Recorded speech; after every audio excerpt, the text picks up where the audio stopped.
Всем привет! Меня зовут Наталья, и вы на канале Вкусняшки у Наташки. Сегодня предлагаю приготовить свиную лопатку со специями по типу буженины. Вариантов приготовления этого мяса очень много. Каждая хозяйка делает по-своему. Я предлагаю свой вариант. Я надрезаю мясо полосочками и сразу скажу, что через полчаса на столе ничего, ни одного маленького кусочка этого мяса не осталось. Состав специй, которые я использую, я оставлю в инфобоксе. Но так скажу: майоран, укроп, петрушка, карри, паприка, базилик, барбарис, кумин, чеснок и куркума. Вот такая у меня получается книжечка-гармошка. К приготовленному составу специй я добавляю подсолнечное масло. Ну и, конечно, тщательно перемешиваю, чтобы масло соединилось с сухими продуктами. Кстати, а кто заметил, я не кладу соль. Этот состав специй настолько классный, что даже соль не надо использовать. Мясо все равно получится очень и очень вкусное. Тщательно промазываю каждый лепесток с одной и с другой стороны.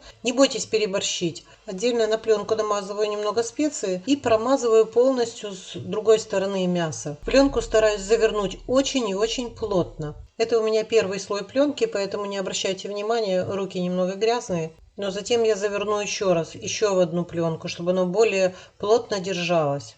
Плотно закручиваю, выгоняю воздух сначала с одной стороны и закрываю такой проволочкой, закручиваю ее. А затем ставлю на эту закрытую сторону и опять же, выгоняя воздух, немного присаживая это мясо, закручиваю другую часть. Также закручиваю проволочку.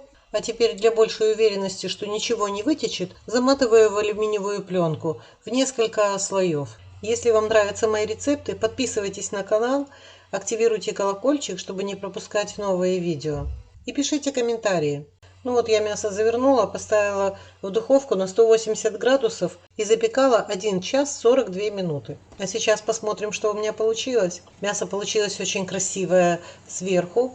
Может быть, на видео не так хорошо видно, но получилось с красивой коричневой корочкой. И внутри каждый слой, который был разрезан, вы видите, получается как радуга такая. Очень красиво, но главное, что очень вкусно. Не бойтесь готовить, экспериментировать, у вас все всегда получится. Ну вот видите, какая красота.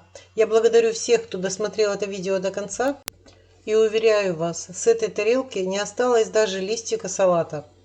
Приятного аппетита. Пока-пока.